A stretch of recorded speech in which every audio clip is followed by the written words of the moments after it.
welcome to the third episode of the Super Freak Media podcast, No Ghouls Allowed. Joining me again this week are Charlie Clark, Liam Banks and Richard Parker, and I'm your host, John Butler. So to start things off, as always, what have we been up to this week? Richard? We were on set recently for 48-hour film sci-fi competition thing. That was fun. Triskel Pictures. Yeah, that was a laugh. Got to take the new camera and the new lens for a test drive. So you were BTS photos? Yes. Can you give any details whatsoever, or is it literally you best shut up? I don't know, Liam. Well, they've released a still, I think, as of this. I'm not too sure when the announcement is as to who's won and who's getting screened. But I think it's apparent from the picture. Charlie's in it. I am. You play a doctor. Yes, a scientist. Well, an entomologist. Entomologist, yeah. And this is part of is it the London Sci-Fi one? Yes, Sweet. yeah. 48-hour sci-fi London film challenge. # London. Sweet. But you don't want to give anything away in case I Sophie don't think comes it's- in and hurts you. Yeah, Sophie might come in with a big Hey, Sophie. bat and Yeah. beat us. It was very good. Which is fair. Very good. Yeah. It was. You guys were there for a couple of days, I believe. 48 I was there 48 for, hours. You were there for the full thing. All right. Salty already.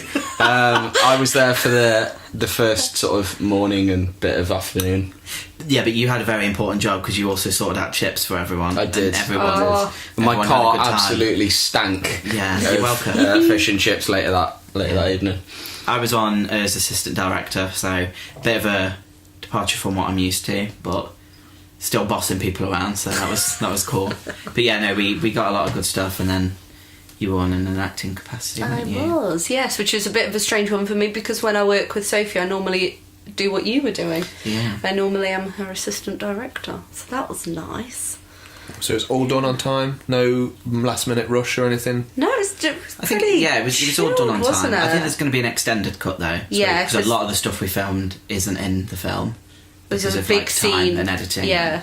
But I think that's usually the case, isn't it? Like, whenever we do, like, the 24-hour ones, I feel like we always overshoot the mark a little bit. Yeah, because you've got a bit You of a want to time have a bit constraint. more, though, yeah.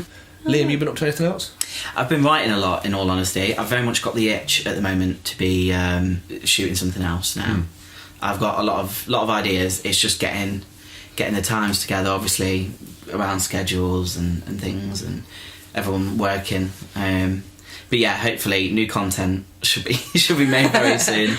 Sweet. Other than that, just trying to watch as much as I can. Yeah.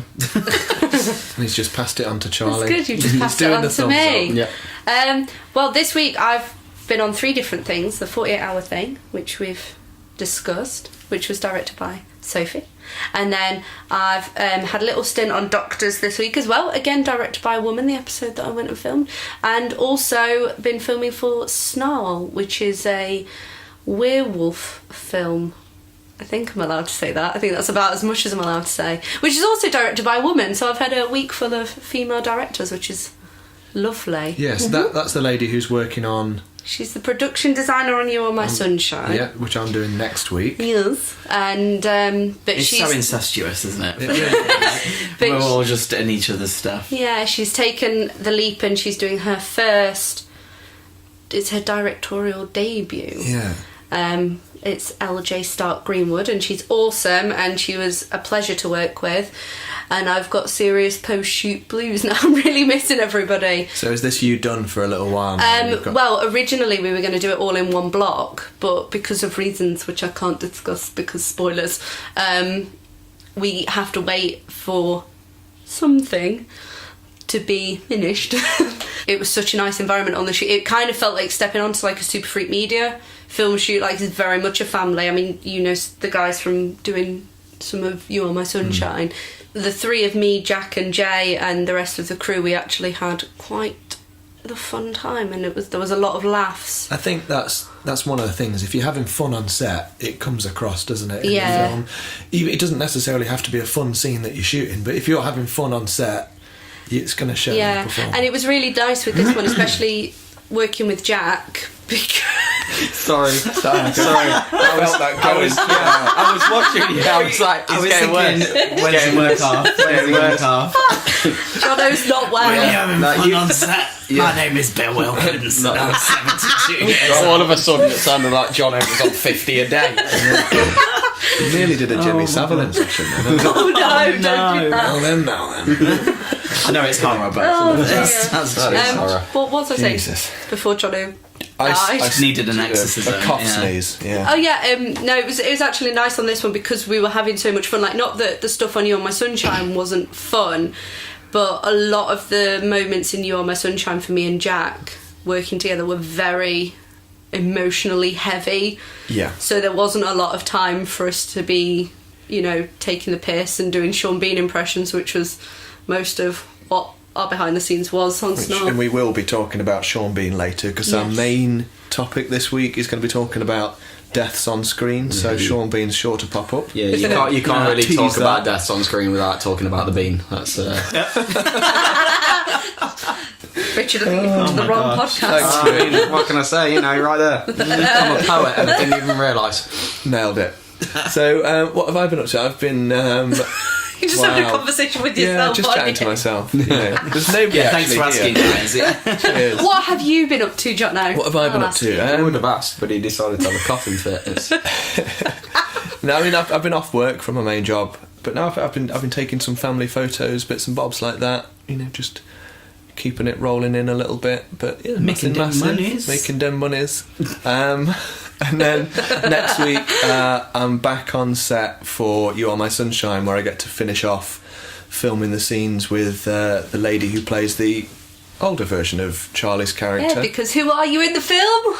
I am Charlie's son, Which I find hilarious. which works out brilliantly. Yeah, definitely makes sense. So it should be good. We're shooting for 4 days, then we've got a couple of days off, and then last day on Sunday, and it should then Is all be that finished. That's the wrap? principal photography done.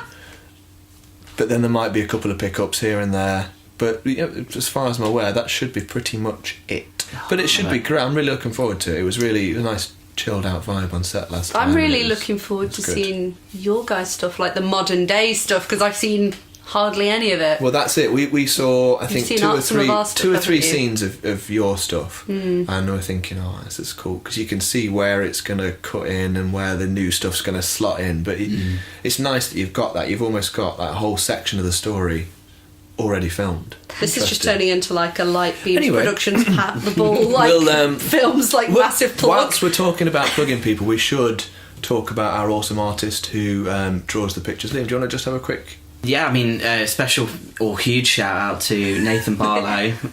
He does all the artwork for the podcast, so he's drawn us all looking like Scooby-Doo people, which is pretty cool. Scooby-Doo realness. Obviously, the other people get special guests and stuff that we'll be getting on. They'll get a nice Scooby-Doo makeover. But yeah, no, he's awesomely talented. You should definitely check out his stuff on Instagram, Facebook, his Etsy shop as well, because he is a huge horror fan and he creates a lot of cool stuff relating to a lot of the horror movies that we love. Go buy his stuff, is basically what we're saying. NMB Artworks It is. is the place to go. NMB Artworks.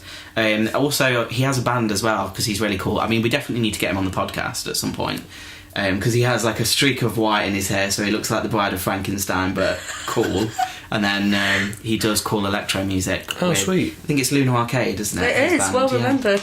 Cool. I mean, Nathan, just hit me up. I'll just Fanboy be your over manager. here. It's fine. I'll get you these deals. But yeah, But yeah, I'm No, sure we'll pop a couple of links in the Yeah, description yeah. of this. Yeah. They'll be down below or to the side, Wherever it is. depending on what platform you're And on. while we're plugging things, I completely forgot to plug the Snarl Facebook page. Snarl the movie on Facebook. Yeah, I'm just going to plug that as well. No. Done with the plugging. That one won't have a link. Yeah, that was being caught. Yeah, No, don't cut it. let's go, mate. We're working hard. Have we seen anything good since last time?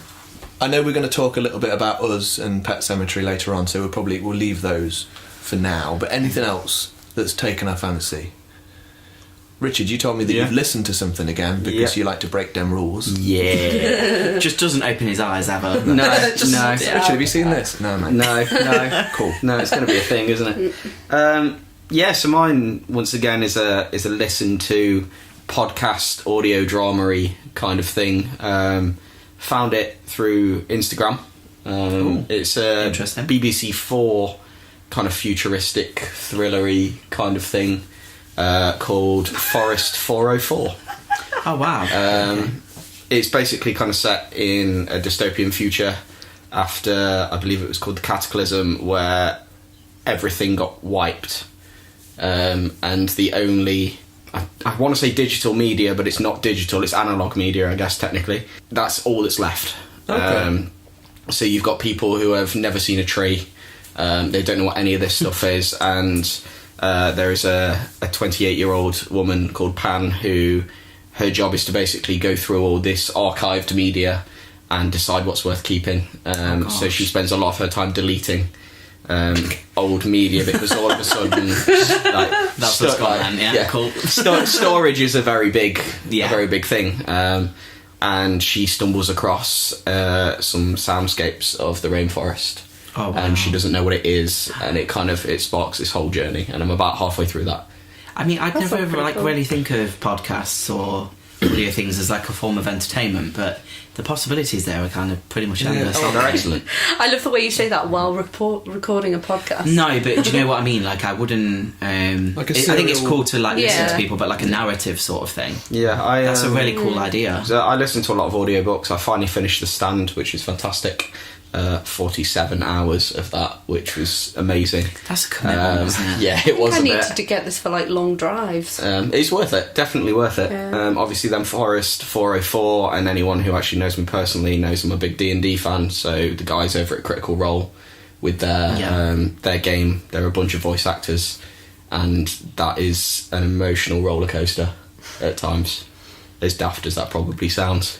No, I mean I get it because Yeah. you get so sort of caught up in the characters. You get very invested and they in get so characters. invested in their characters. Yeah. It's crazy. It's ridiculous. Charlie, you seen anything good? I, since last time, went to Captain Marvel, which was a bit of everything. It was very good. It was the film that I kind of wish I'd have seen as a young girl, and if I had a daughter, I would be making her watch it. The soundtrack is freaking awesome because it's like all 90s kind of bands, so there's like No Doubt, but Garbage on there, so Sign me it's up. all the music was very much me as well, and yeah, it's very cool. It's a very good film, so it's a nice little prequel to what is about to come, or I think it will.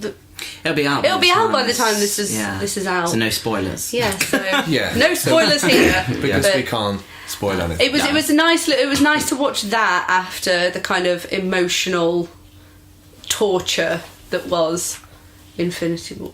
What about you, John? I have, because I'm a sucker for the Purge films. I quite like the Purge films. I think they're cool. I think it's a really cool concept. And we noticed on Amazon Prime the other day that the Purge TV series is on there. And I'd heard nothing but bad Yeah, reviews I was going to for say. it. I heard it was pretty Panned, didn't it? awful. Yeah. But it's been renewed for a second series, and we thought we'll give it a go, and really enjoyed it. Bizarrely, it was we watched. It's 10 episodes. We watched it in about 4 days. It's a bit trashy. It's not, it's not pretending to be anything that it isn't. But every episode, you want to watch the next one, and it sort of Sometimes keeps. that's all you need. That's it, isn't it? It keeps your interest. There's about 4 different stories going on that sort of intertwine towards the end, and you get to see little different bits and bobs that happening on Purge night. So there's like a whole collectors and things where they would go through and sort of go out to collect people to bring into like Purge games and things, or there'd be like a fun house, for example, where people would pay to recreate like the Salem witch trials or something like gosh, that. wow. So like, a lot of really cool That's kinda ideas. cool. I Yeah. mean, that's what you like about the Purge, though, isn't it? Is the setups for like, I don't know, the trailers are always packed with like, this weapon is going to be used in this film. Yeah. This person's going to have this mask on. This is. Yeah, I think from what I've read, there's going to be one more Purge film, and then the series. How many are there now? 4. Or See, I think the concept was good for maybe the first 2, because obviously the first one was quite contained, wasn't it? It's First like was a in a home house. invasion. Yeah. The second one, I thought, they went full James Cameron and were like, right, let's take it out and make it as big as possible. I think they're all just kind of following the same thing, so I think it's easy to maybe get them a it bit makes sense confused, for them doesn't it? to keep doing it, I guess. 'cause Yeah, it's making money. Liam, you've been watching the new Twilight Zone. Yes, literally just watched the latest episode. I think there's been 4 so far. Absolutely loving it. I wasn't a huge fan of the first episode, but that's just because I don't like the actor who's in it. But what I do like is obviously that each episode is going to be different, so if you don't maybe like an episode, next week it's probably going to be better. The first one kind of centres around a comedian, and then him discovering the ability of like how to make people laugh. But obviously with all of these tales, they've always got a moral message, so him gaining that answer and that knowledge means that he loses other things. The second one is a nice homage to like a classic episode or a classic moment from the movie as well, but with a podcast twist actually, which is really, really cool. So getting a bit meta there. Basically he hears on like a podcast whilst he's on the plane that the plane crashes and it's going to go down. Okay. So he's listening to the podcast and then trying to figure out how to stop it from crashing. I've not seen something like that before. Third one is about like a video camera that has the ability to turn time back. Definitely has a very strong message. Like, I found that quite emotional watching that one. I thought it was really quite cool. And then the fourth one was a little silly again. I think you guys would definitely like it. It's got a sci-fi edge to it, and set kind of at Christmas time somewhere like near Antarctica, but like in America kind of still. So like right at the very top of like America. And yeah, that was really cool. But again, just had like a really silly twist at the end, but really, really good fun. Okay. Are they all written by the same person, or are they... No, they're not all directed by Jordan Peele either, or like he's the host and he's brilliant at hosting because it literally just takes his voice and him just to be like, welcome to the Twilight. So it's like, yeah, you're like, cool, I'm in, awesome. But no, it's different people. I think there's probably like he's executive produced it, I believe. Right. So he's probably made sure that they're all kind of on it's a got tangent. his stamp on it, sort of thing. Yeah. And there are like little links in each episode as well, back to like old classic episodes. So you'll see like props and costumes and things. But I think they're very much all in the same universe, because in the airport episode you can see there's magazines on the shelf, and there's like characters that are going to be in the next few episodes, and then the comedian from the first episode is like on the front cover of one of these magazines. Oh, okay. So you're kind of like, okay, this is cool, this is all happening. It's setting up a universe. Yeah. But it's very kind of Black Mirror-ishy. It's always kind of just like one step ahead, or just there's just something that's just slightly off. You spoke about Jordan Peele, which Yes. leads us quite neatly onto our first discussion of Completely not seamless. Did you feel the train not track? staged? Yeah. Fully railroaded. Absolutely gorgeous. His new film, Us, which is his follow-up to Get Out, was released in the cinemas about a month and a half ago, and has been critically acclaimed. Pretty much everyone likes it. I think it's pretty much had... it's on an even keel, I think, with Get Out, I'd say, with the acclaim. Maybe it's probably not going to get the same amount of Oscar buzz, I'd imagine. But Yeah. everyone seems to love it, so I just thought it'd be a good one to chat about and sort of get our opinions on it. I think we've all seen it, haven't we? We've all seen Us. Richard, you've seen it twice. Yep. Hey, oh my god, Richard's seen a film! But it's the same, you can't count this as two films, you've seen one film He's seen twice. one film But twice. I think that Technically, would be I'd have seen it amazing once. to see it twice, because You when you s- kind of know where it's going. I would have seen it And once, also- but somebody got his days mixed up for Pet Sematary, and we arrived a day early, didn't they, Jono? Yes. Wow. Oh my god, should we say did that. something! We did exactly the same. Yeah. Well, it wasn't a day earlier, it was an hour early. Oh my god. But like we booked for like the Monday and we went on the Thursday. So Yeah, well, it's kind of what we did. We turned up when 2 tickets for Pet Sematary. have you seen please. Pet Sematary then? No. No, not yet. Oh. No, I haven't seen it. So you're going to have Well. to chat about it Well. later Yeah. on. Yeah. Base it on. You can on ruin our- it for on our us. opinions. Yeah. But that is a good point, because we will probably be talking about Us in a little bit of detail. So, spoiler alert. Yeah. If- That's a spoiler alarm. That sounds this strangely is like your a warning. duck. So we're Give us going your to best ruin a bit. lot today. Yeah. We're gonna. Yeah. Yeah. So Maybe just end the podcast now. Thanks for watching. Thanks for watching. listening. brilliant. Cool. So just to get a quick consensus of Us, just first of all, Richard, did you like it? Yes or no? Can I answer it No, twice, yes or no? technically? No. First time, not really. Did a bit of research, watched it second time, loved it. Right, Liam? Cool, good answer. I loved it. Charlie loved it. I've got a lot of time for Jordan Peele's films. I enjoyed it, but came out feeling a little bit, and then I thought about it, and then I enjoyed it more. Yeah. Which I think is what you had, Richard. Yeah. Which was Yes, yeah, you yeah. sort Exactly of. You've got to I let it ex- settle a bit, haven't you? Yeah, I expected more. I think Yeah. I went in expecting something, and then when it wasn't what I expected, I don't know. I wasn't like a huge fan of Get Out. Yeah, no, absolutely. I really same. liked Get I Out. found both of them kind of let me down compared to the trailer. I think that I was feel like it. the trailers, but the marketing spot on. Absolutely spot I'm on. shaking my But head actually, at both of you. thinking about it and having discussed it on the way home with Rich, and like picking up on things and going, oh, well, that happened because of this, or oh, that makes sense because he does that. Actually, looking back at it now, I want to go and see it again. Yeah. A second watch helps. Yeah. You pick out little moments that you completely gloss over from a first watch. Well, what I think was Yeah. good about it is even days after, I was still thinking about things, and then suddenly things did just click. Yeah. Yeah. Like, for example, with Elizabeth Moss's character, you know how on the beach she mentions she's had a little bit of surgery? And she stuff. is And then a lady in a family who is white trash. Yeah, Absolute basically. white trash.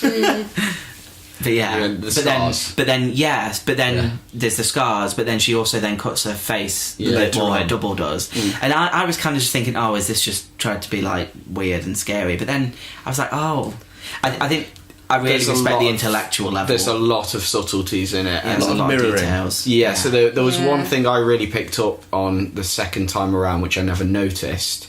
They talk a lot about how the tethered, I believe they're called, Yeah. they were created to try and control the people above, but it failed. And I kind of get from that when it failed, the opposite happened, Yes. and they essentially mimicked the people above. And there is a moment when they first enter the house where the dad is sat on the sofa and he adjusts his glasses, and then it kind of cuts to his doppelganger, who kind of like reaches towards his face and does the same sort of action. Yeah. But it's so subtle that unless you kind of know the twist that's coming at the end, you wouldn't notice it. Yeah. yeah. I think it's very much like that with like Get Out though, isn't it? Like Jordan Peele's definitely got a style of filmmaking, and it's something he does really well, because I remember loving Get Out when I watched that, and then did kind of what you did with us, read a few bits, completely missed half of like the little symbolism There's a lot of moments in it, stuff. rewatched it, I was like, oh my god, like I thought it was good the first time, but hell, it was Get Out on a second watch after I kind of knew what to look for was just incredible. I think it's with us. I mean, I'm just going to give a quick overview of what it's about, just in case people don't know and they're just they're listening to this. It starts off with a family some years ago, and the little girl, she experiences a traumatic event where she basically sees a version of herself, a doppelganger, and then it cuts then to the future. It's probably Yeah. worth To now. mentioning that it's in a hall of mirrors, It's in a so hall her of mirrors. parents Yeah, don't believe So her. the parents don't believe Yeah. her. It Kinda genius. It cuts to now, and her and her family go off on holiday to the place where this all happened. She's really worried about it. She doesn't want to go, and lo and behold, a family of doppelgangers turns up, and it becomes a home invasion thriller for about half an hour. And then you realise that actually it's not just the family that have got doppelgangers, it's everybody. Yeah. And then it goes on from there, and you sort of realise that everyone's connected, and what happens above happens below, Yeah. this sort of thing. But what I really liked about the film was the moments of comedy. I think it treads a really good line. I think that's what Get Out did as well. I think it treads that line between being horrific and then actually being really funny. So the dad in need that, this, though, don't you? Yeah. He's the comic relief. He's in the whole comic thing. relief. His threats at the start are amazing when he goes out. You with- want to get crazy? Yeah. We can get crazy. He goes out with the baseball bat, and it's just the bit that made me laugh is when he just goes, "Now the police are already on their way," and I was like, it was like you could tell that he was trying to like big it up, but it just wasn't working. He's not that guy. It's It's moments like that worked, and obviously Lupita Nyong'o's performance Oh is my god, it's phenomenal. everything. because she's not just good as the doppelganger, which is the one that you would imagine would be the one where she gets to sort of flex her acting muscle, but she is so good as the mum. Yes. You know, as two different characters. So the other little subtlety that I noticed the second time is something she does, and it's when they're having the discussion in the bedroom, and it's all the stuff where like she's being reflected as she's telling the story to her husband of the... This is before anything happens. Yeah, this is before everything happens. So she's kind of talking about her experience as a child, and about how, like she says something along the lines of, I just don't feel like myself. And her husband, trying to be the supportive guy and, you know, make a joke to get out of the awkward situation, kind of says, well, you look like yourself. And there is a look on her face. And that look on her face the first time round, I passed off as she's pissed off at him making jokes because this is really important to her. But actually, when you watch it a second time, there's another layer to that. And it's almost a look of, oh shit, he knows. No, he couldn't know. And it was so subtly done that you don't notice it the first time round. I think I didn't at any point though not think that's how it was going to end. And I think that's what disappointed me. I think that's it. I think they had to lay the groundwork. The moment that you see the doppelganger at the start, yes, I'm just going to spoil the whole film now. So turn it off for 10 seconds. In my mind, I was certain that at the end there would have been a switch. Yeah. There's no other way that would have worked. But I think that was also because I'm one of these people who watches the trailers like numerous times. I kind of do it. But the trailer myself. gives that away. But it does, because when she they see the people outside, she's immediately like, you can tell she knows what's happening, and like you'd only know that if obviously you knew what was going on. Plus the groundwork that's kind of laid before we even get into the Hall of Mirrors. So obviously she gets the Thriller t-shirt. Yeah. Obviously Thriller, he transforms into something else in the video. Also they mention that a film's being made whilst they're on the boardwalk, which is Lost Boys, which is obviously duality again. So they're literally like, there's another version. Well, it's everything, isn't it? It's the whole 11/11 thing. I have noticed that so many bloody times since seeing that film. Like honestly, I'll get up like in the morning or whenever, and then I'm like, why am I up at this time? Why is this happening to me? Like, you're just seeing it. But this is what I particularly love about Jordan Peele's style of filmmaking is I am so there for the directors that put in the groundwork and put in so much effort to be so clever with their filmmaking. Yes, there's nothing wrong with a mindless popcorn movie where you just sit there and watch it and it is what it is, but I think like true proper genius filmmaking is where you can watch it 2, 3, 4, 5 times and go, shit, I didn't realise that before, and oh my god, that happened. It's the subtleties of stuff, and the 11/11 thing felt a little bit shoehorned in. Like it was too obvious. But there was a lot of other stuff since reading up about it that I missed. The repeated rabbits. Stuff. So she's got a rabbit on a t-shirt. They cut off the head of one of the rabbit toys. Her jumper says, I think it's Tho, which if I remember rightly from reading it, it's Vietnamese for rabbit. It's amazing. And it's this idea of going down the rabbit hole someone was theorising, which, kind of makes sense. But even in the ink blots in the trailer, there's like a rabbit at the end of the title and stuff. Yeah. But, I mean, I have a huge respect for that stuff, and I think that's where he elevates himself as a filmmaker and why he has the respect and everything that he does. But I just found the whole concept so stupid and so silly.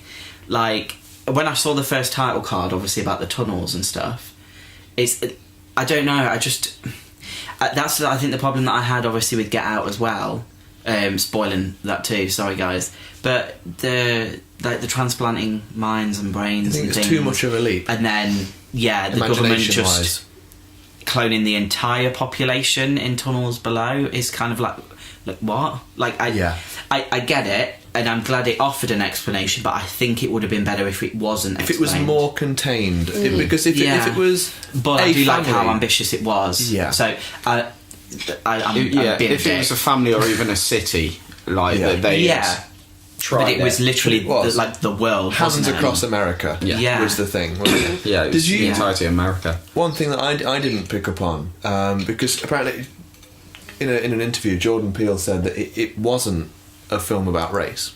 So he said it obviously Get Out very much was. Yes. This isn't. Yeah. But I didn't pick up on this at all, but the title of Us US. is also US. Yeah. No. Right? But I'm obviously thick and didn't realise this until someone mentioned it to me and I went, oh, shit, son. But I do like that he's got something to say. I don't think it was a particularly scary film. I think people go No, No, but for there a was horror. something very, very unnerving It was unsettling. about the film. Like, I don't know what it was. Not as much as Get Out, but for the whole film, I just felt a little bit On edge. on So I edge. thought it was all too familiar. Like, I think the home invasion side of things was executed a lot better in like The Strangers. Oh, I love The Strangers. And like even like You're Next and stuff that's putting an original spin on that. Like I don't know, once you've kind of got over that initial kind of twist that the people that are hunting you down are actually you, Yeah. I think they exhausted it as much as they could. And like I said, I really loved how ambitious it was. Like it was like all across America. And obviously when they say who are you and they're just like Americans and stuff, Yeah. like that is so subtly like just creepy and just being like, he comments on a lot. But yeah, it felt like a little silly. Yeah. And I'm So- kind of like thinking, when they're all joined together, like what's the plan then now? What are they going to do? Yeah. Like we've got that great ending image, but then where do we go from here? I think, in theory, then to summarise Us, I think it is definitely a film that you should go and check out. Yeah. Yeah. And Yeah. I would definitely has recommend a something to second say. time.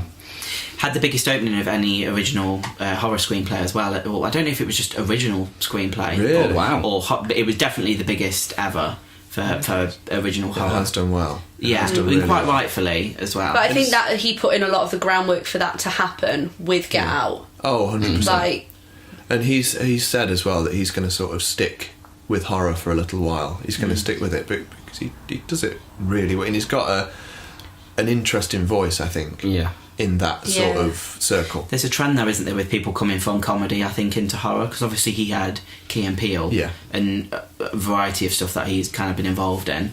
But like you said, the comedic side of things worked really, really well to, I think, alleviate the tension before you Yeah. then got this is going to lured happen. you into like a nice false sense of security, Yeah. which was done quite well. Yeah.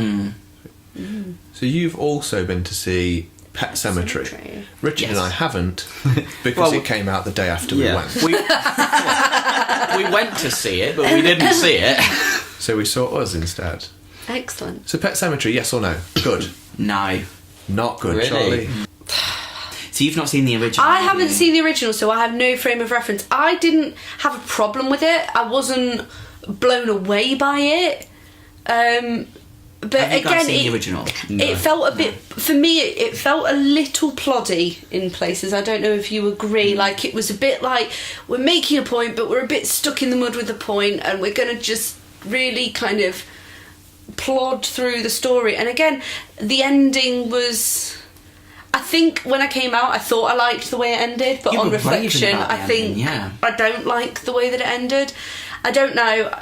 It's good. It's got good moments. The thing it's is, just quite ploddy. I think again with the marketing, it was hyped up to be a lot better than it was. It was made to Trade- look yeah. like the scariest thing. Yeah, Ever. it Trailer-wise, really it looks the fantastic. trailer really is amazing. is, and I'd say if you haven't seen the original, then you'll probably love it because it is a really cool story. But again, it's Stephen King, so I think anything he writes is always going to have something redeeming about it. King of horror. But what kind of annoyed me is the fact that the original film, I think from it's either late 80s, early 90s, I think directed it by a lady actually as came. well. I'm sure actually. it came out in 1990. I think it because was the in year the I was 90s.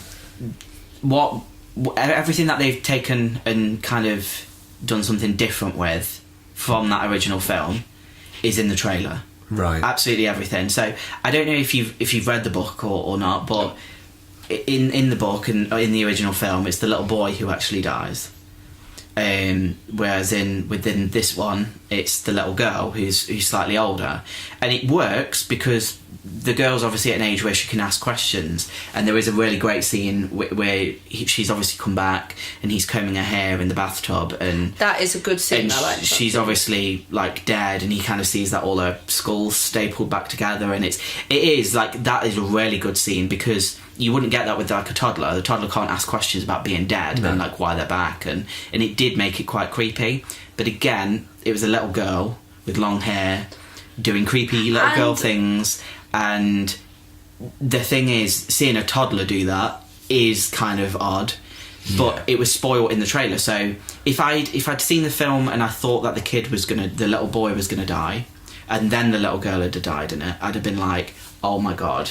Because they set it up almost like that, don't they? Because you see the little boy running into the road, and then the dad saves the boy, and then the girl gets hit, and you're just like, oh my god, you've given it away in the trailer. It is a moment where you just go, but it is horrendous to watch, isn't it? But what I will say, because it was terrible, because they're like green screened in as well. Like, it literally looks worse than the 90s. It was quite heartbreaking. Like, but the kid literally appears in front of like this truck going towards it, and it's my like big issue.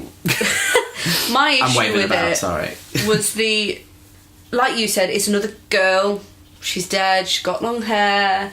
She's creeping about. She's obviously been directed to do it a certain way, and it is a bit hammy. And if you compare her performance to the kids that are in Us, it's just on another level. Like the boy particularly, and I mean the girl. Obviously, she's a bit older. She's a teenager. She was amazing, but the boy in Us is absolutely phenomenal. There wasn't a big link there, was there? No, there wasn't. But then you look at Pet Sematary, and the bath scene is unnerving and creepy, but other than that, she's just a little bit hammy, creepy little girl, and it was a bit.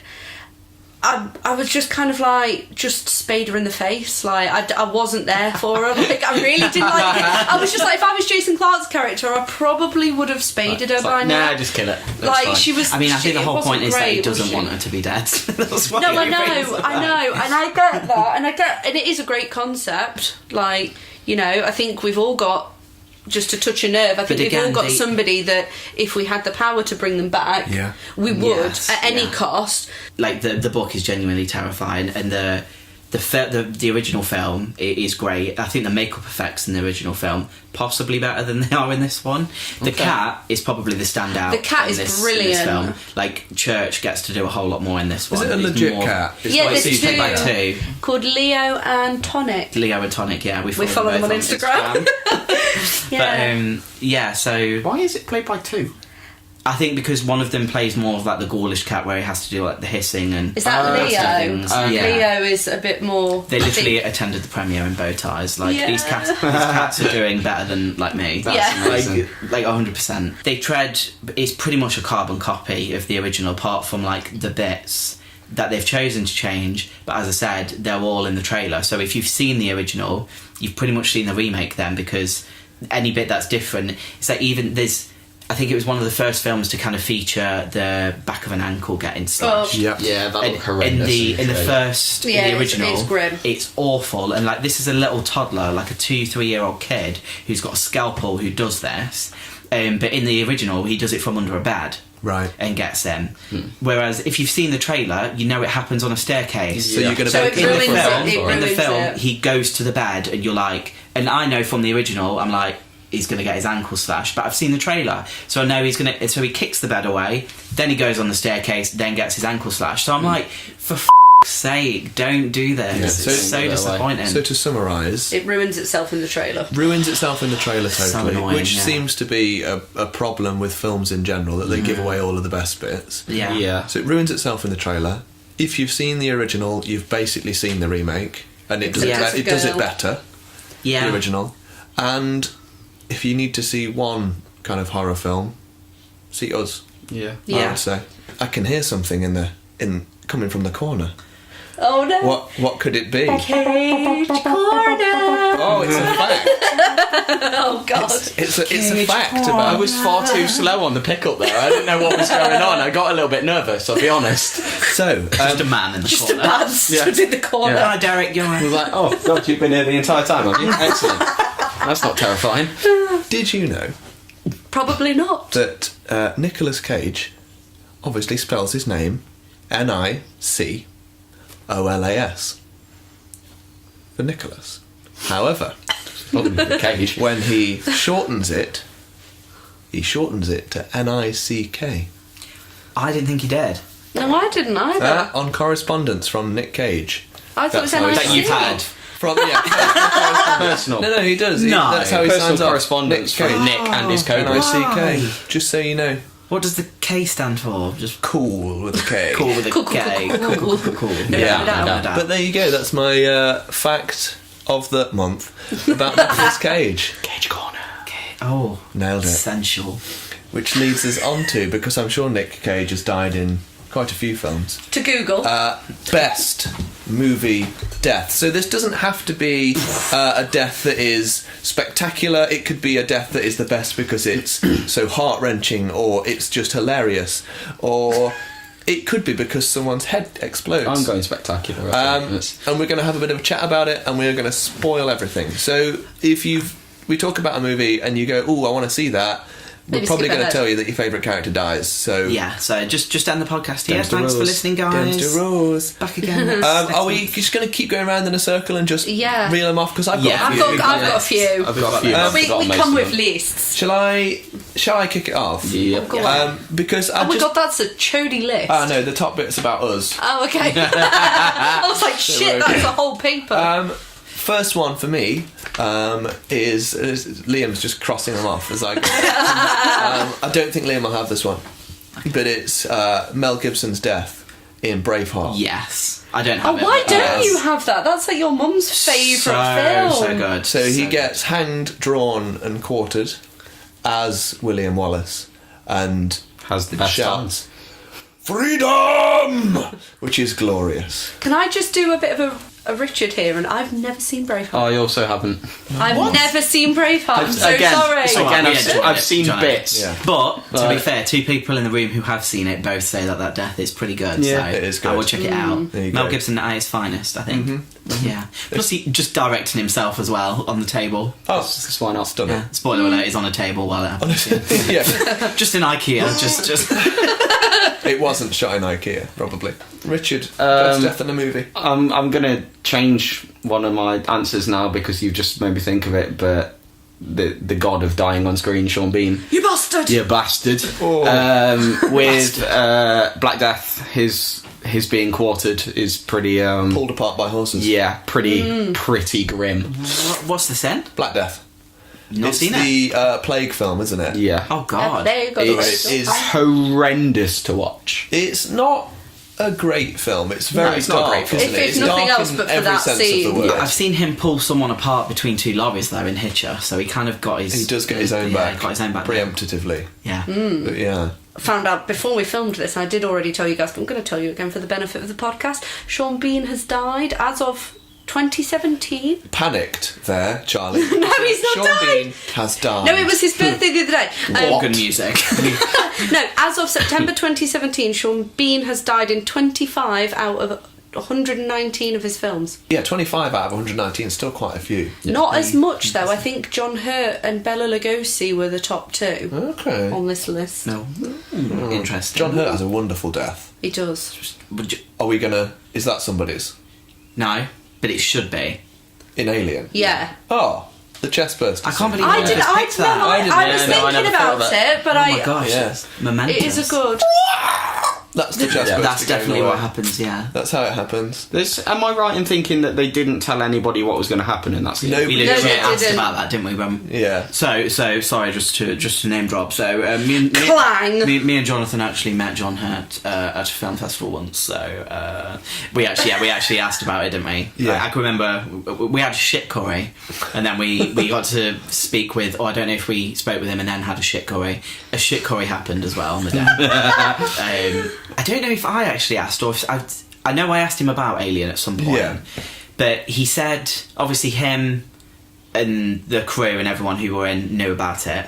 I think Sigourney maybe didn't, and the other lady who was there. But anyone who's leaning Anyone over who it. was kind of, they kind of knew there was going to be a little bit of blood, but they didn't really know that there was going to be a full alien just coming out of him. Yeah.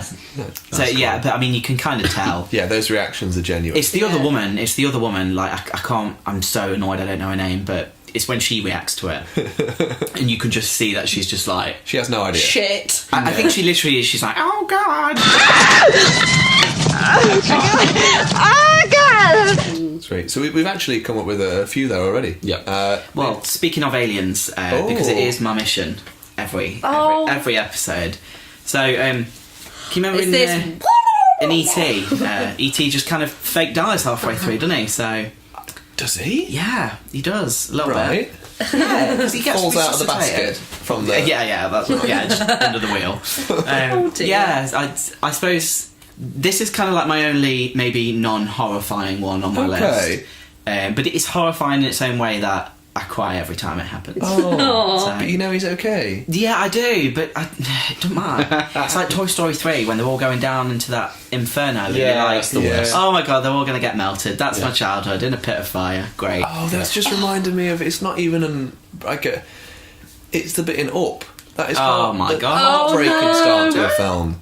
It's just the same bit of music, played ever so slightly different. Yeah. With the images, you're just like, oh god, right in the Speaking feels. of Up, Liam made me watch Up for the first time. When we were leaving When we were Disneyland leaving on a plane. Disneyland, we were coming back from our dream holiday, so I was already like pretty broken place. and upset. Well played, And yeah. then he was like, "Let's watch Up because you've never watched I it." don't think I was And quite that jolly. I knew what was going to happen. I fully on a bloody plane back to England, already feeling miserable as shit, like fully cried, and I was like, ugh.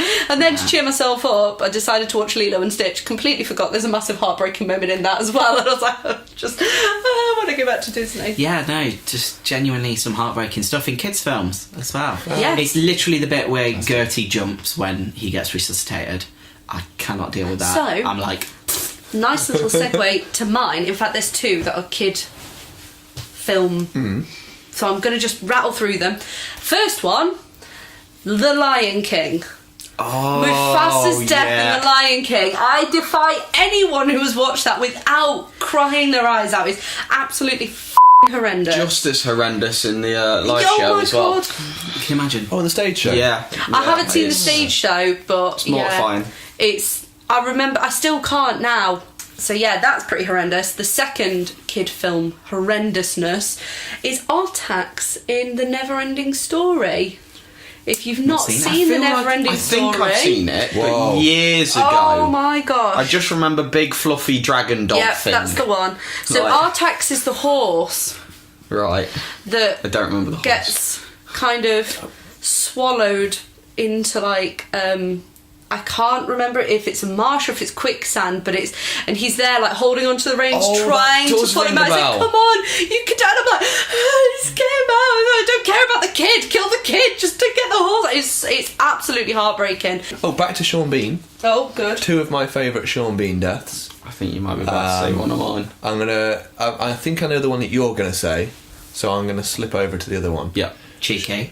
Sean Bean playing 006 in Goldeneye. Oh yes. Which Ben Blore also spoke Yes. about on your little shout out. He said Yes. that it was a great death. I'm gonna. and- I'll just reel through the social media ones. I after. love any death that involves somebody falling off something massive and then giving it the big scream as they fall away from the camera. Is Hans perfect. Gruber. So Yes, I like Hans Hans Gruber in Gruber. Die Hard. Yeah. Another brilliant one. The best part about that one is when he hits the deck and then it just cuts to one of the FBI guys at the bottom going, "Damn, I hope that wasn't a hostage." Great. I don't know if it was one of you guys who said it. Didn't they, to get his reaction, or I don't know if it's actually Alan Rickman who said it, they dropped him on 2. Yeah, They Yes. counted down. They so did like did, 3, yeah. 2, and dropped Yeah, him. he dropped so then really. He was fully real shot pissed himself. about it as Yeah. well. He But wasn't happy. it looks amazing. Yeah. Looks so good. But the Sean Bean's death in Goldeneye is similar in that, but instead of being on top of a building, they're on top of a giant like antenna satellite Yeah. dish, Isn't it? Yeah. and he looks up at James Bond and goes like, "For England, James," and James Bond just turns around and Uncanny. goes, "No." For me, and then drops him, and he's like, "Oh shit, son!" You and then he bastard. dies. But he would have fully But just exploded when he hits the floor, but he doesn't. He hits the floor, Yeah. and then the mast falls Yeah. on top of him. It crushes him. Oh, So glorious. rewarding. He So is the Satisfying. king of deaths. I've got a Sean Bean one that's just sprung to mind, but I'll save We'll see it. if Richard's going to tick it off first. I'm guessing that your other one was Boromir in Lord of the Rings. I'll be shot 18 times with a bow and arrow, you bastards, and I'll still keep fighting. It's only 3, but like... It goes on for a long time. It's horrendous, because you just watch him as he like takes the arrow and he kind of... He just kind of like drops, and then he's just like, no, this, and he just straight back in there, and you're like, oh man. Because throughout the entire film up to that point, he's the one that's been an painted arse as the one who could be after the ring for his own. I mean, it's done so well, because the fact that you do feel so bad when it happens. Yes. It's the scene being. Scene being. Beyond. Bastards. Liam, you've got another one on your little You've got a list. Sean Bean one. I've not got any Sean Bean on here, just because I thought we'd just talk about Sean Bean's entire career, so Yeah, I thought I'd go elsewhere. I'm trying to pick a lot of these are going to be horror based. I think I'm just going to go with the back first. So, Switchblade Romance. Oh my gosh, yes. The French film. Yeah, there's a home invasion portion of it. Yeah. Where she's kind of up in the attic and she looks down and sees the father doesn't fare too well in the situation. Actually gets his head shoved through a banister, can't get his head back, and then a cabinet's just pushed, so his head kind of just plops off. Oh, that sounds ideal. It's actually amazing. Like, it's so good. I mean, all of the deaths. Talking about just gonna slip another one that isn't on my list. Cheeky the French film, Irreversible, which is just it's a story that's told backwards. So it's a revenge thriller, but where the revenge takes sort of place first, and then you see why. At the end, so it goes backwards. It is infamous for like a certain scene, but the scene that has the best death is a fire extinguisher to the face, where it doesn't cut away. It just sort of keeps going until it's full mush. Oh, lovely. But that's a good one. To a slightly lesser extent, but I think because it's very found footage helmet cami in Wreck. Oh god! Bump with the was it the axe? I can't remember. A sledgehammer or something in it. Just fireman in the background. Splat. Oh, that terrified me. I mean, it's my gosh. When a death can also be terrifying, it's probably that series. First one great, second one great, third one what was that? Yeah. Fourth, now you're taking the third one's the wedding, isn't it? Yeah. Weird. Yeah, I kind of like when she's got no arm. Yeah, still bad. John Sponge. Yeah, it's kind of John Sponge. Charlie. One's just sprang to mind, and it's not the Sean Bean one, but I'm going to talk about it before I forget about it. There's a Netflix series called Love, Death and the Robots. I don't know if any of you have seen it. I've heard a lot about it. We watched me and LJ when we were filming for Snarl. There's a werewolf one that Jay had told us to watch. I think it's called Dog Soldiers. And it's very good. It's very, very cool. It's like game animation. It's very realistic animation. It's really cool. But there's a death in that. There's a werewolf, 2 werewolf guys in the army, and there's the other army, the other people that they're fighting have also got werewolves. And one of them dies, so the other one kind of goes a bit rogue and he's like, F the army, I'm going to go and get this bastard myself. And they have this big fight, and he dislocates his jaw over this guy's face, and this is when they're werewolves, is going further and further into his mouth, and you're thinking, what's he gonna do? He's gonna bite his out, and then he just crunches down on his skull and his face explodes. And it's like yeah, it was quite I always gruesome. find when there's violence in cartoons or animation, something kind of really freaks me out. But then after it's dead, he morphs back. But you know, Simpsons Treehouse of Horror. Oh, that someone's taken the time to animate that. Yeah, it's what's the name of the cat and the mouse? Itchy and Scratchy. Yeah. Some of the stuff in that, where they literally just peel skin off each other. Enough of that now. Yeah, no. You had a Sean Bean one then? I did have a Sean Bean one. Equilibrium. Yes. Where he's just casually reading his little book and he knows he's going to die, so he brings his book up to his face and the guy just shoots him in the face through the book, which is quite spectacular, and simple, I think it's accompanied by some quiet dramatic music. So yeah, I just wanted to segue a tiny little bit and just say, because recently there's been a lot of there was a trend, wasn't there, for films that they came out based on the fact that they're going to have a spectacular death. Yeah. Final Destination series, Saw. Every time you went, you were going because there was going to be death.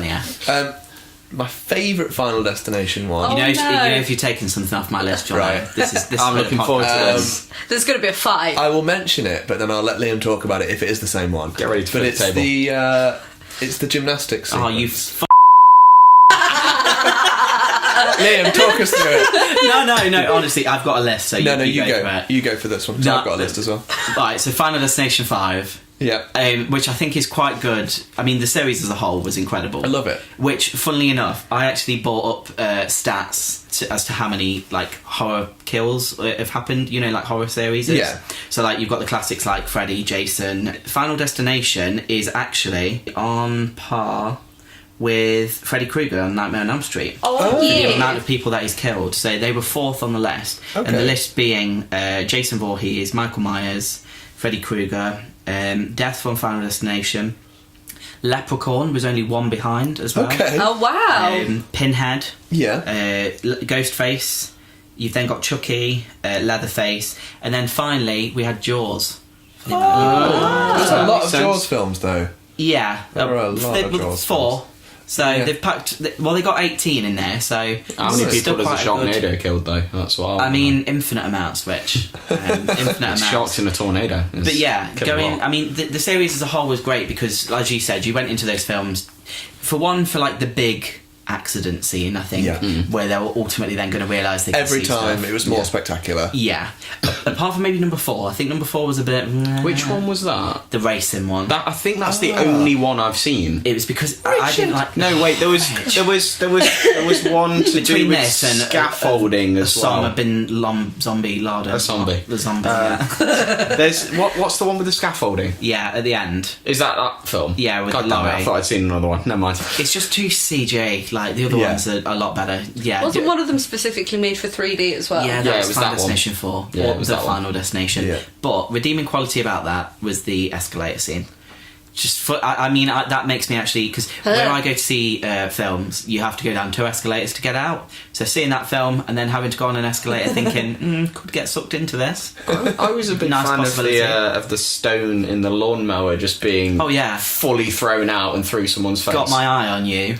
No, you don't, because you're dead. Yeah. Also, because of the Final Destination series, I cannot drive behind big Oh my gosh, lorries carrying bits of like tree Oh, or yeah, anything logs. that looks like I'll be a pedestrian. anything I'm like we're that. pulling over. Like we'll be in the car, we'll be driving somewhere, we'll get behind one of these vehicles and just go, nope, and just overtake. No, Can't awful. deal with them. But The gymnastics. Yeah. scene. Final Destination 5, yeah. Standout scene. Just because, I don't know, I think before that point, I'd never realised actually how dangerous it could be if it did go wrong. I think you just assume maybe if they do fly off, they'll go onto a nice spongy surface and everything will be fine. And there's actually that viral video, isn't there, at the moment where there's just Oh, a the girl American who fully gymnast. just ruins her legs. Yeah, I watched it quite a few times. And I mean, like, so it is very real that Yeah. these people are putting their lives in danger. But the way that it's built up, you've got kind of it's like a pin or a nail, Yeah. isn't it, on the On like the balance beam. yeah. Yeah. And then there's the chalk by the fan, and then the air vents like dripping. Yeah. And it's like I haven't seen it for ages, but I can so vividly remember it because you don't know what's going to happen.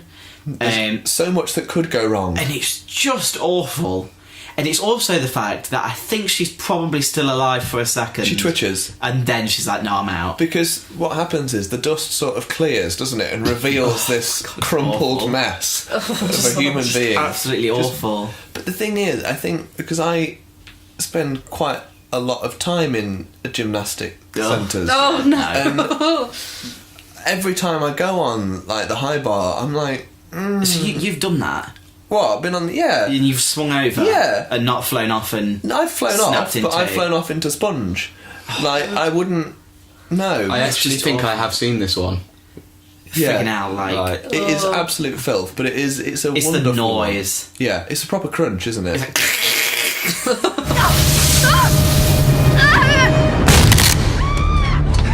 We should watch Final Destination again. I think the whole Yeah. series, because the first series, Yes. the first one has Sean William Scott in it as well, who is brilliant and everything. That's the one with the bit at the end.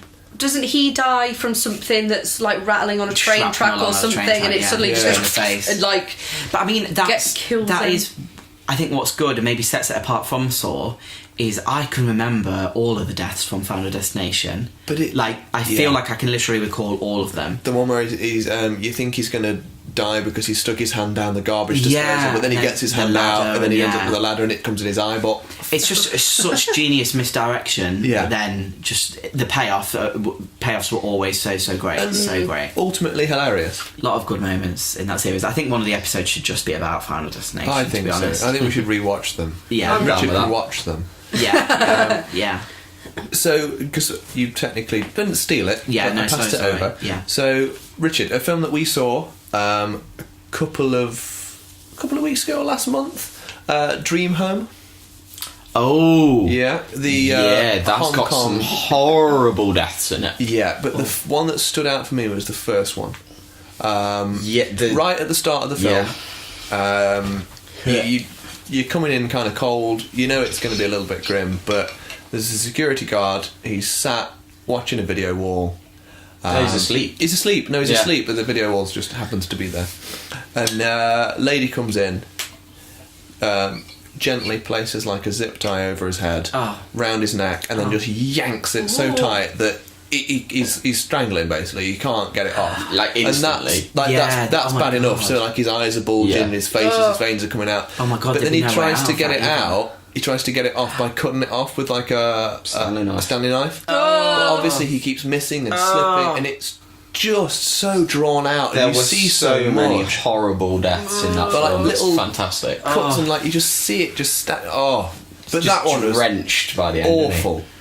But then that film does have so many there's- spectacular deaths. Richard, next death. You got another one? I've got a film full of them. The name of it's avoiding me. Western, Samuel L. Jackson, in a cabin.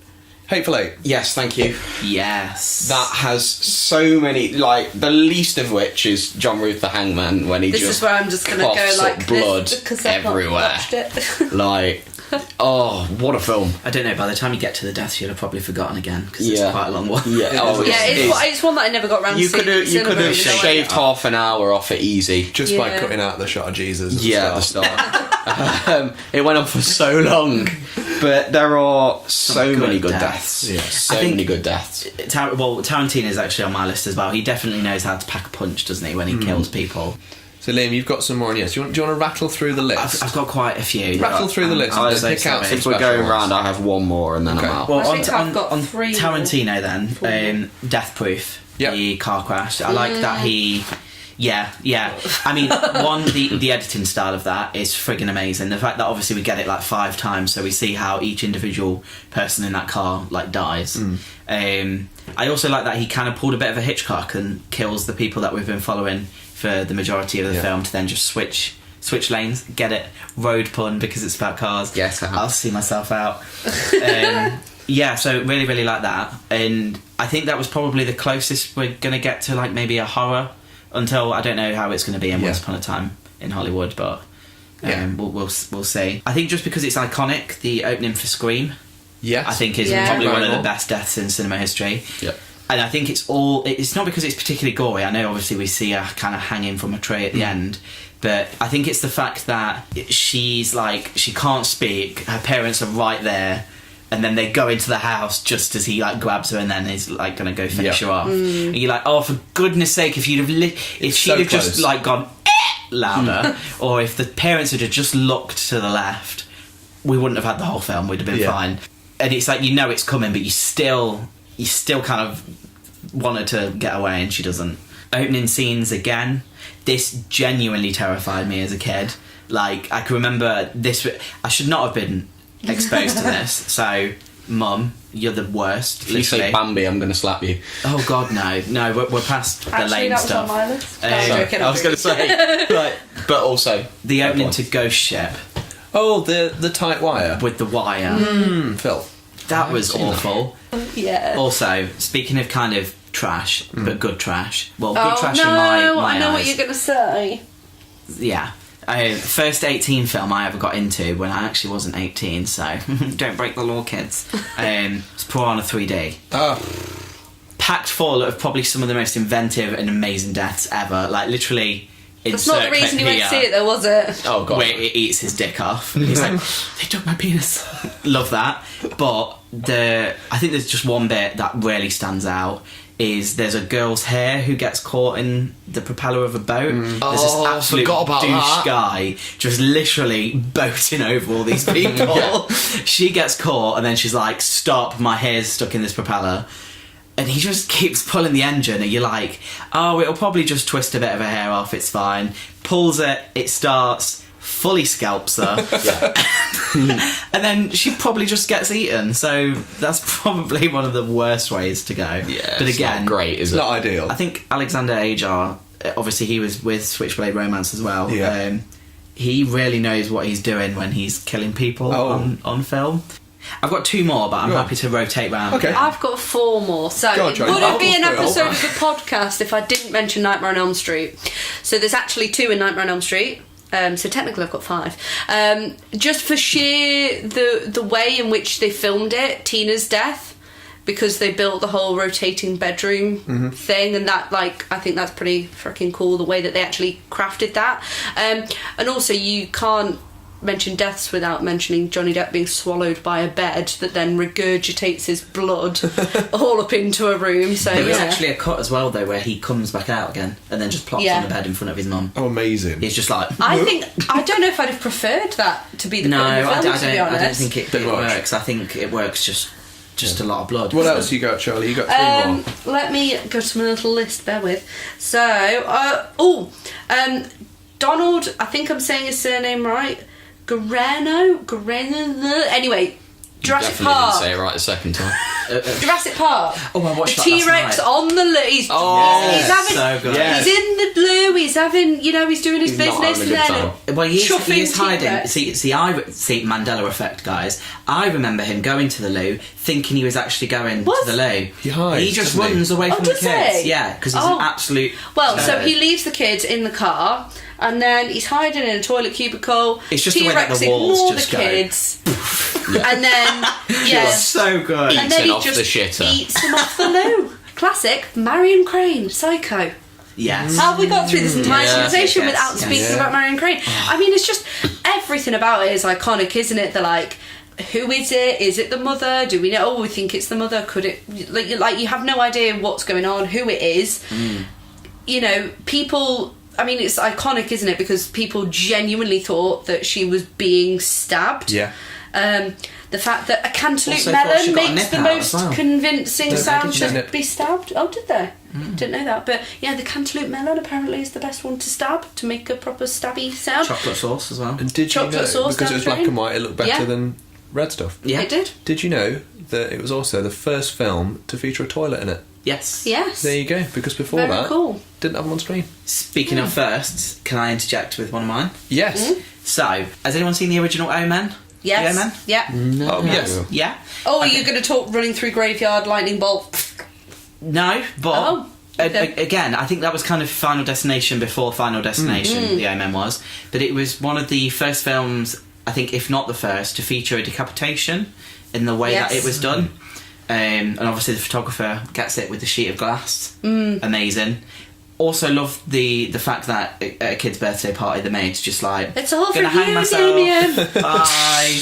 Yeah, I love Death. that. And then the mum getting it out of a hospital window and landing on an ambulance is pretty spectacular. I'm going to change track and then do my final one. Yeah, I which now have 3. literally, because we're about 2 hours, guys. Yay. So we'll We'll just talk about us.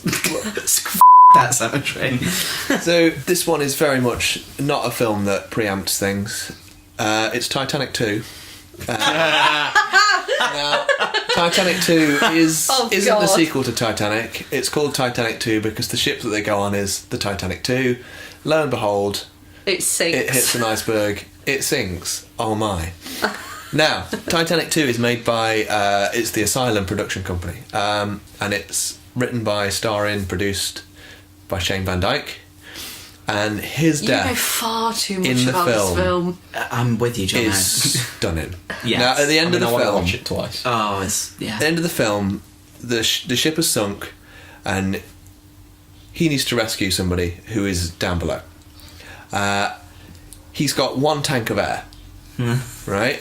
He swims down, he gets to her, he manages to get her out of like whatever she's stuck behind, and then decides that the best option now is to give her the tank of air. Not thinking, oh, we could go up together, we could share the air, or maybe, I don't know, there were countless other things of, oh, now you're safe. How has she been breathing? I don't know how she was breathing down there. Anyway, he decides that the best method, and he somehow communicates this with her, is that it's okay because it's cold, I'll stay down here. You'll be able to come back down, get me to the surface and revive me, and we'll be fine. So she's like, okay. Goes up to the surface. Obviously, it's fine. They go back down later on, rescue him, bring him back up to the surface, plans working, go to resuscitate him, obviously doesn't work, he's dead, film over. Richard, you've got 3 more. Bang through them. It's 4 now, so I'm gonna really bang through them. First of all, Deep Blue Sea. Samuel L. Jackson, just shark, just out of nowhere, just chomping him in half. Glorious. Liam's definitely not doing an impression.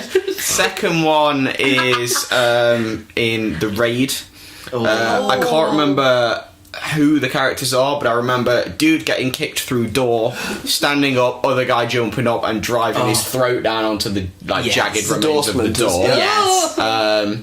Third one, Haunting of Hill House. Yep. Okay, yeah, you might want to hum.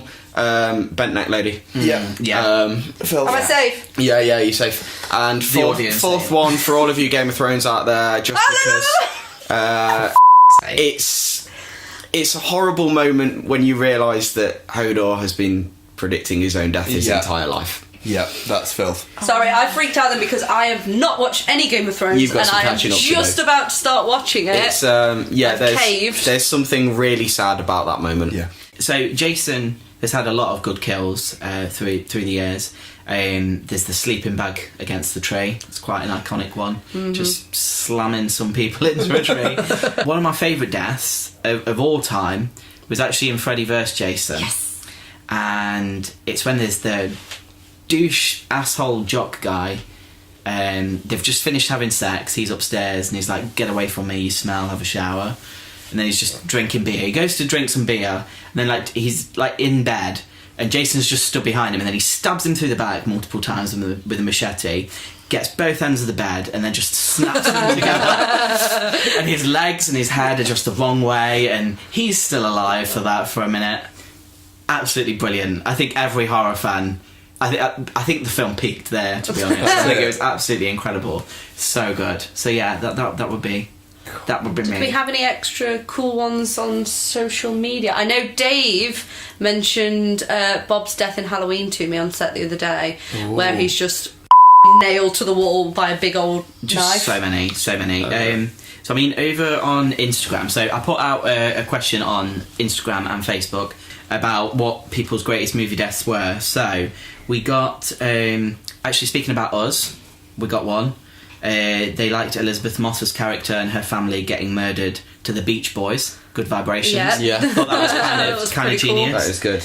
We've had another one for Freddie sucking Johnny Depp into the bed. Wondered where I was going with that, didn't you? Yeah, a little bit. And then the Typhoon of Blood, that's from Jasmine Quinn.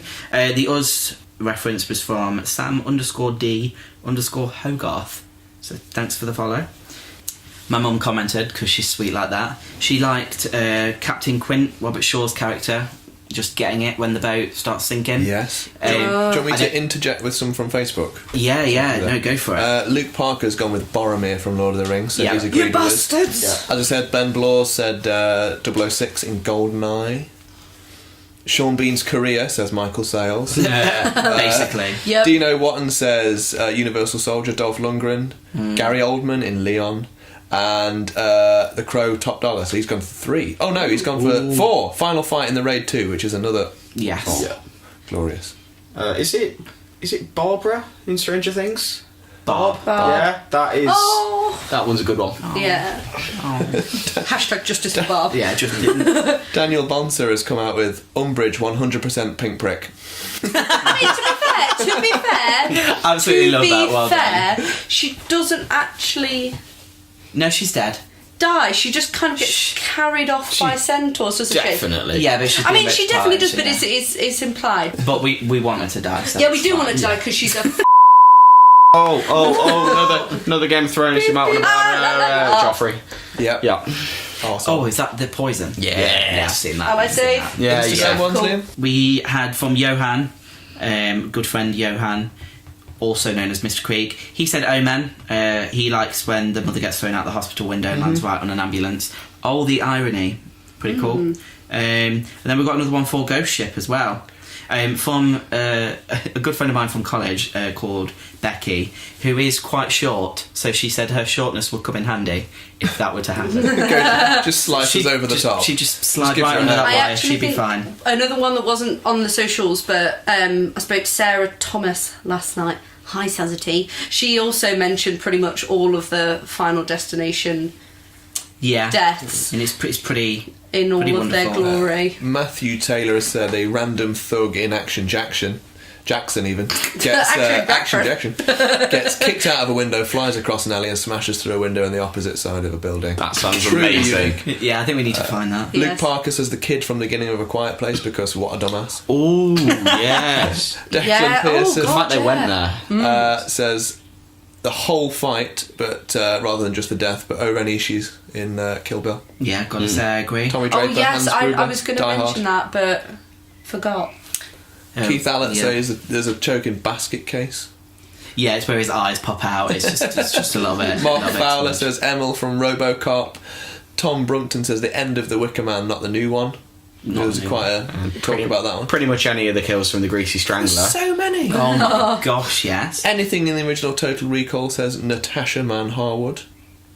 So many. Got Look. Sean Connery in The Untouchables. Oh, not Yes. seen it. See, Ben From Jones. Yes, Andrew Shaw. Ben has Jones gone for the said Mufasa death. Lion King. I think we've got to get one more from each of you and then probably wrap it up because this is getting Well, we're long. almost there. Johan also said Big Trouble in Little China. Sam the bit where Down. the guy just blows Inflates. up. Yeah. Sam Down Joan, Philip from A Nightmare on Elm Street. Oh, can I just add one more Nightmare on Elm Street one? Just the it's prime time, bitch, facing a I television. think Nightmare on Elm Street 3 had some pretty magnificent Yeah. ones. I like that, and obviously the puppet one with this. Oh, God, yeah. Sam's suggestion. Thank you for that. Nicole Allen, Scream 4, Jill's death. A bit cringe, but a bit iconic. She even quoted, "You forget the first rule of remakes, Jill. Don't with the original." Absolutely amazing. Love that death. Also speaks about the ending to 2018 Halloween. Pretty great moment there. Yeah. No spoilers. I'm on Rocky Tor says Rambo 2 when the general gets blown up by a bow and arrow. Toby Bradford says Ellen Page in Super. Nick Woodford says T-800 in Terminator Judgment Day. Oh, amazing. Chris Such a good Milross, a big spoiler here. Tyler Durden at the end of Fight Club. Jordan Norton just In case says nobody's Loki. seen Fight Club. Jordan Fisher Oh, says Loki! Redhead with a nail gun in Final Destination 3. Yeah, magnificent. Martin Weston says Unicorn in Transformers the Unicron, not Unicorn. Oh, A no. unicorn in Transformers. Unicron in Transformers the movie. Lewis Bruff says True Lies when he fires the rockets from the jet. That's such a cool one. And he flies off and he's going, Oh, yeah. Then we finished with two from Jaws. We've got Garth Munders, who said Captain Quinn from Jaws again. And then Toby Reese, opening chomp of Jaws. So many deaths to go through. So and I many think deaths. we've probably come up with a lot more than we thought we would. Yeah, well, we went on for longer than I thought. Yeah, definitely. Yeah. We had a good chat. Yeah. Yeah. It's funny that we care so much about these characters all the way that they pass away That's in it. front of us. I think That's it's it. because we're just naturally curious as people. Like, we don't actually know what happens, do we? So it's Yeah. all good just to see someone go into a wood chipper every now and then. Oh, Tucker and Dale. He's going to hook himself into the wood chipper. I have had a doozy of a day.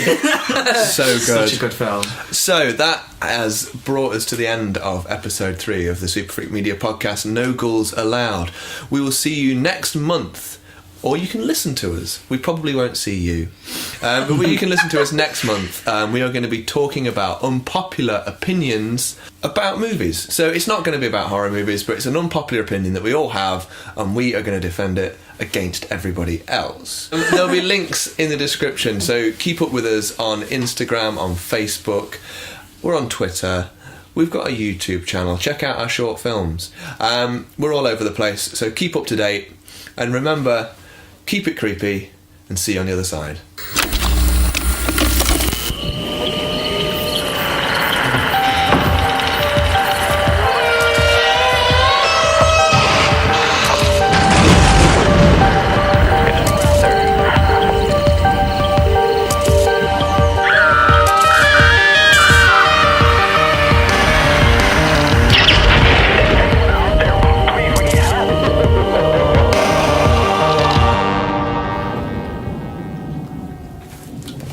I wasn't sure if we were gonna woo again.